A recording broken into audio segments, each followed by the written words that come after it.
હવે આગળ વાત કરીએ તો ડભોઈ તાલુકાના યાત્રાધામ ચાંદોદના 45 જેટલા પદયાત્રીઓએ પદયાત્રાના સંઘના 19મા વર્ષમાં મંગલ પ્રવેશ સાથે 52 ગજની ધજા લઈ શક્તિપીઠ અંબાજી જવા પ્રસ્થાન કર્યું।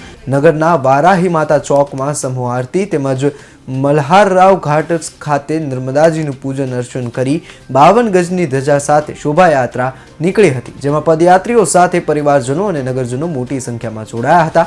શોભાયાત્રામાં રાસ ગરબાની રમઝટ સાથે બોલ મારી અંબે જય જય અંબેનો નાદ ગુંજી ઉઠ્યો હતો।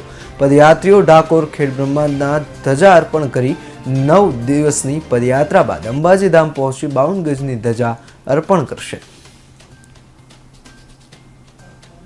મંગલ પ્રવેશ 19મા વર્ષમાં કર્યો છે। મા જગદંબાના આશીર્વાદથી પ્રતિવર્ષ પદયાત્રાની અંદર સંખ્યાઓ પણ વધતી જાય છે।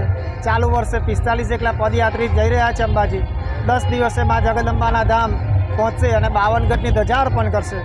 સૌપ્રથમ ડાકોર ધજા અર્પણ કરી, ત્યારબાદ ખેડબ્રહ્મા ધજા અર્પણ કરીશું ગબ્બર, અને ત્યારબાદ ચાચર ચોકમાં મા જગદંબાને 111 ફૂટની ધજા અર્પણ કરી ત્યાંથી આ સંઘ ચાલુ વર્ષ પ્રમાણે આ વર્ષે પણ અંબાજીથી આરાસુર જઈ રહ્યો છે અને મા જગદંબા સર્વ માય ભક્તોનું કલ્યાણ કરે છે। સાથે સાથે અમારા સમગ્ર ચાણોદ ગામનું પણ મા જગદંબા કલ્યાણ કરે, રક્ષણ કરે।